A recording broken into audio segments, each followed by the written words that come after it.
करते हैं तो कई सवाल खड़े होते हैं कि कभी मार्कशीट लेट हो जाती है, एग्जाम लेट हो जाते हैं, तो क्या लगता है कि सरकार को क्या करना चाहिए कि ताकि छात्रों का हित जो बना रहे? देखिए, मेरा कहना तो यही है कि जिस तरीके से कहते हैं कि अंधकार है वहाँ जहाँ आदित्य नहीं, मुर्दा है वह देश जहाँ राष्ट्रवाद की भावना नहीं। ये कोई भी सरकार बनती है तो सबसे पहले प्राथमिकता होना चाहिए कि राष्ट्रवाद की भावना हो। हम देखते हैं चाहे राज्य लेवल पे हो या राष्ट्रीय लेवल पर हो, आज देखा जाए वर्तमान में हमारे माननीय मुख्यमंत्री एवं प्रधानमंत्री की विश्व पटल पर एक पहचान बन रही है। इसी तरीके से हमें पहचान बनानी है तो हमें ऐसे युवाओं को आगे लेके आना चाहिए राजनीति में, जो आगे करके काम कर सके। राजनीति में जो वोटर और जो प्राथमिकता दी जा रही है और जो सीटें दी जा रही हैं वो जातिवाद और उसके कर्म के आधार पर दी जाना चाहिए, जो वास्तव में उसके काबिल है। तो सरकार को जो नेता खड़े करे जा रहे हैं उनके लिए एक निश्चित वो बनानी चाहिए कि आप यदि इस कैटेगरी में आ रहे हैं तो ही उसको वो करना चाहिए, क्योंकि हमें राष्ट्रवाद की भावना लानी है तो हमें ऐसी सरकार चुननी होगी जो विश्व तल पर अपनी एक पहचान बनाए। एक अच्छी बात कही कि युवाओं का वोट सबको चाहिए लेकिन टिकट नहीं मिल पाता है। हाँ जी, बिल्कुल। देखो, युवाओं को मौका नहीं मिल पाता है। कुछ मठाधीश बैठे हुए हैं, उन्होंने कहा मेरा टिकट मेरा टिकट मेरा टिकट। अभी जैसे कि अभी भारतीय जनता पार्टी की दूसरी लिस्ट आई है, उसमें कुछ लोगों को टिकट नहीं कटा है, दूसरी लोगों को टिकट दे दिया है, तो वो एक विद्रोही बन रहे हैं कि नहीं हमारा जन्म सिद्ध अधिकार है टिकट लेना। नहीं, युवाओं को इस चीज में मौका देना चाहिए। युवा लोग आएंगे, युवा सोच आएगी, नए विकास के आयाम गढ़ेंगे, वो युवाओं के हित की बात करेंगे, अपनी बात को मजबूती से रखेंगे, तो युवाओं को आगे आना चाहिए और टिकट देना चाहिए। और भी कुछ लोग हमारे साथ। मैम, क्या लगता है कि जब आप वोट करने जाते हैं तो पहली प्राथमिकता आप लोगों की नजर में क्या होती है? पहली प्राथमिकता ये होती है कि देखा जाता है कि कौन सरकार ने क्या किया है, क्योंकि जो 20 सालों में महिलाओं को लेकर जो सुधार आया है, महिला सशक्त हुई हैं। पहले महिलाएं घर से बाहर नहीं निकलती थी, पर अब महिलाएं घर से बाहर निकल रही हैं, एजुकेशन मिल रही है, उनको रोजगार मिल रहा है, तो काफी ज्यादा मतलब सुधार है इस स्थिति में। बिल्कुल। क्या लगता है कि क्या प्राथमिकता है सरकार को लेकर? सर, सरकार की प्राथमिकता ये है कि सरकार ने कृषि क्षेत्र में, एजुकेशन के क्षेत्र में, हर फील्ड में काम किया है, लेकिन कुछ पार्टियां, कुछ संगठन, कुछ दल यहाँ पे जातिवाद का जहर फैला रहे हैं। लेकिन ये चंबल का क्षेत्र राष्ट्रवाद का क्षेत्र रहा है और हम हर क्षेत्र में विकास करेंगे, चाहे वो शिक्षा का क्षेत्र हो, कृषि का क्षेत्र हो। हमारा बजट बढ़ा है, लाडली बहना योजना है, लाडली लक्ष्मी योजना है, ऐसी कई योजना है जो शिवराज सिंह जो मध्य प्रदेश के विकास पुरुष हैं और नरेंद्र मोदी जी जो देश के विकास पुरुष हैं, तो ये डबल इंजन की सरकार हमारे देश और प्रदेश को आगे बढ़ाएगी। आपको क्या लगता है क्या प्राथमिकताएं आप लोगों के लिए होनी चाहिए? सबसे पहले प्राथमिकता हमारे जो मुख्यमंत्री जी है उन्होंने बहुत प्राथमिकता दी है युवाओं के लिए, जैसे कि कई चीजें निकाली है एजुकेशन सिस्टम की, और महिलाओं को भी सशक्त बनाया है।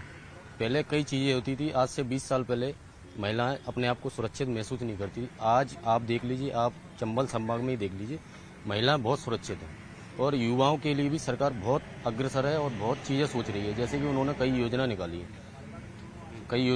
है। सबसे पहले अभी योजना निकाली है, बहुत बड़ी योजना है, सीखो कमाओ योजना, मुख्यमंत्री सीखो कमाओ योजना, और वो बहुत आगे की ओर अग्रसर हो रही है और इससे युवाओं को काफी लाभ मिल रहा है। क्या लगता है कि क्या प्राथमिकता युवाओं के लिहाज से सरकार की होनी चाहिए, या ये कहें कि सरकार किस तरह से काम कर रही है और आने वाले समय में क्या कुछ आप लोग चाहते हैं? देखिए, रोजगार को लेकर और युवाओं को सशक्त करने को लेकर, महिलाओं को मजबूत करने को लेकर सरकार ने काफी काम किया है। और युवाओं की बस सब यही है कि वो सरकार में भी भागीदारी करें, उनको भी टिकट दिए जाएं और उनको भी शासन प्रशासन चलाने का एक अच्छा मौका मिले, जिससे वो है युवाओं की सारी समस्याओं को सुने और वो रहेंगे शासन प्रशासन में तो सारी समस्याएं भी सॉल्व करेंगे। जो पार्टियां हैं चुनाव के समय बड़े बड़े वादे आप लोगों से करती हैं, युवाओं के लिए रोजगार की बात करती हैं, तमाम बात करती हैं, तो क्या लगता है कि वो वादे आप लोगों पर असर डालते हैं कि उनका जो पुराना ट्रैक रिकॉर्ड होता है उसके आधार पर आप लोग मतदान करते हैं? नहीं सर, बिल्कुल असर डालते हैं। वादे जो युवाओं से सरकार करती है ना, उसका युवाओं पर बहुत असर रहता है। इसलिए जो अभी हाल फिलहाल योजना चल रही है मुख्यमंत्री जनसेवा मित्रों की, उसमें भी युवाओं का बहुत लाभ, जन तक लोगों तक योजनाओं का लाभ पहुंचा रहे हैं और जागरूक कर रहे हैं लोगों को। इसलिए मैं ये कहना चाहूँगा, जो मुख्यमंत्री जनसेवा मित्र की योजना चल रही है ना, उनको आगे और आगे के लिए सीएम साहब को और आगे के लिए करना चाहिए और सब लोगों को अच्छा मिल रहा है युवाओं को। अभी हाल ही में केंद्र सरकार ने एक बिल पास किया है, 33% महिलाओं को आरक्षण दिया है, वो टिकट चुनाव लड़ेंगी, 181 सांसद अब महिला होंगी। मध्य प्रदेश में भी ये सब योजनाएं आगे जाकर लागू होंगी। क्या लगता है कि महिलाओं को किस तरीके से राजनीति में आगे आना चाहिए? जिस तरीके से पुरुष आगे आ रहे हैं उस तरीके से महिलाओं को भी आगे आना चाहिए। लेकिन अगर बात करें तो कई जगह ऐसा देखने में आता है कि महिलाएं विधायक या सरपंच बन तो जाती हैं, लेकिन सरकार उनके पति चलाते हैं, तो ऐसा क्यों आपको लगता है रबर स्टाम्प बन जाती है महिलाएं? उनको शायद ये लगता है, उनको इतना खुद पे कॉन्फिडेंस नहीं होता है कि वो ये सरकार चला पाए। बट हाँ, अगर उनको ट्रेनिंग दी जाए तो शायद ये पॉसिबल है कि वो चलाएं और आगे बहुत जिस तरीके से पुरुष कर रहे हैं उतना ही लेवल तक वो लेकर जाएं। हमारे प्रोग्राम का नाम है अपना टाइम आएगा। अगर हम बात करें युवा नेताओं की, हम बात कर रहे हैं कि युवा नेता सामने नहीं आ रहे, उसके पीछे कारण ये कि छात्र संघ के चुनाव नहीं हो रहे हैं। तो क्या लगता है कि युवा नेता आगे कैसे आएंगे? आपका टाइम कब आएगा? जी देखिए, हर चीज़ का एक समय होता है। माली भी जब घड़ा सींचता है तो ऋतु आने पे फल लगते हैं। 2017 में यहाँ पे आखिरी बार छात्र संघ चुनाव हुए थे। वहाँ हमारे नेता कौशल शर्मा जी, अन्य जो नेता रहे, उन्होंने जीत हासिल की। MLB कॉलेज के वे सचिव रहे। लेकिन उसी के साथ हम बढ़ रहे हैं। लेकिन चंबल, पूरे मध्य प्रदेश में खासकर चंबल में ऐसा माहौल है कि हमें कुछ तरीके अपनाने पड़ेंगे, कुछ पद्धति अपनानी होगी, तब छात्र संघ होंगे। हम मांग करते हैं कि छात्र संघ चुनाव हो। हालांकि हमारी सरकार युवाओं के लिए कई स्कीम चला रही है, जैसे मुख्यमंत्री कौशल योजना, किसान सम्मान योजना, कई ऐसी योजनाएं चल रही हैं और हमें पूरे विश्वास है कि सरकार युवाओं के हितों का ध्यान रखेगी। बिल्कुल। और भी कुछ युवा हैं जो सवाल मैं उनसे कर रहा हूँ, वही मैं आपसे करना चाह रहा हूँ कि आप लोगों का टाइम कब आएगा? क्या बुजुर्ग नेता ही सरकार चलाते रहेंगे? वो जब कोई योजना बनाते हैं तो शायद युवाओं के बारे में वो सोच नहीं पाते हैं, क्योंकि एक जनरेशन गैप हो गया है, तो उसको कैसे फिल किया जाए? देखिए, मैंने पिछली बार भी यही बोला था कि युवाओं को मौका मिलना चाहिए। राजनीति में युवाओं को खासकर मौका मिलना चाहिए। राजनीति में युवाओं को मौका मिलेगा, राजनीति में युवाओं को टिकट मिलेंगे तो युवा के बारे में सोचेगा और आगे ले जाने की उसको सोचेगा। आज मेरे साथ कई युवा खड़े हुए हैं। हम उन युवाओं की एक एक बात को जानते हैं। कई लोग ऐसे होते हैं जो मतदान में हिस्सा नहीं लेते हैं, बाद में सरकारों को कोसते हैं, या ये कहें कि जिस दिन मतदान होता है वो पिकनिक मनाने चले जाते हैं। तो क्या आप लोगों को लगता है कि युवाओं को ज्यादा से ज्यादा मताधिकार का प्रयोग करना चाहिए? सबसे पहले जो करते हैं उनसे विनम्र आग्रह है कि अपना वोट अधिकार है, उस वोट को ऐसी जगह डालें जहां सरकार आपके, क्योंकि एक एक वोट की कीमती होती है। आपको ये तो उस वोट के काबिल बनाया तो अपना वोट दीजिए।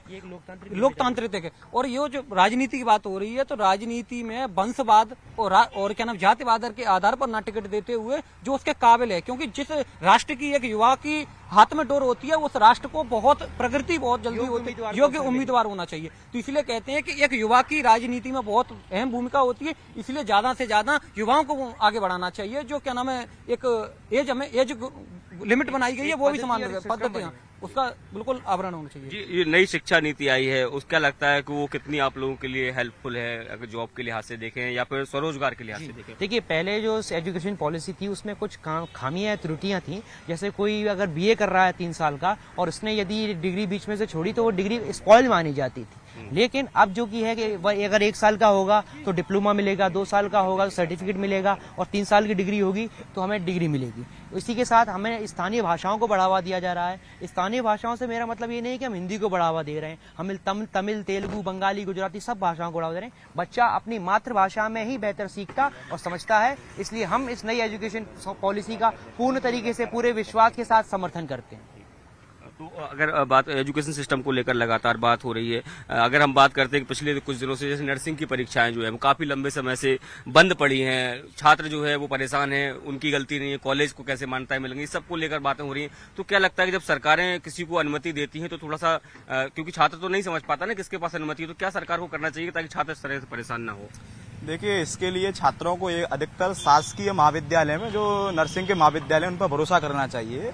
और देश में सरकार तो शिक्षा के लिए अधिकतर लोगों को मान्यताएं कॉलेजों की दे देती हैं, पर सरकारों को क्या पता है कि व्यक्ति कैसा निकलेगा, भविष्य में कैसा कार्य करेगा। ये सरकार की गलती नहीं है, तो उन भ्रष्टाचारी राक्षसों की गलती है जो सरकार से अनुमति प्राप्त करके ऐसे भ्रष्टाचार फैला रहे हैं जिससे सरकार का नाम गिर रहा है, उनका नहीं गिर। आजकल तैयारियों जो लोग करते हैं, चाहे MPPSC की हो, UPSC की हो, या तमाम जो तैयारियां होती है, फीस इतनी महंगी हो गई है कोचिंग की घर वाले दे नहीं पाते। तो क्या लगता है कि सरकार को किस तरह से कदम उठाने चाहिए ताकि ये इस मोटी फीस से बचा जाए?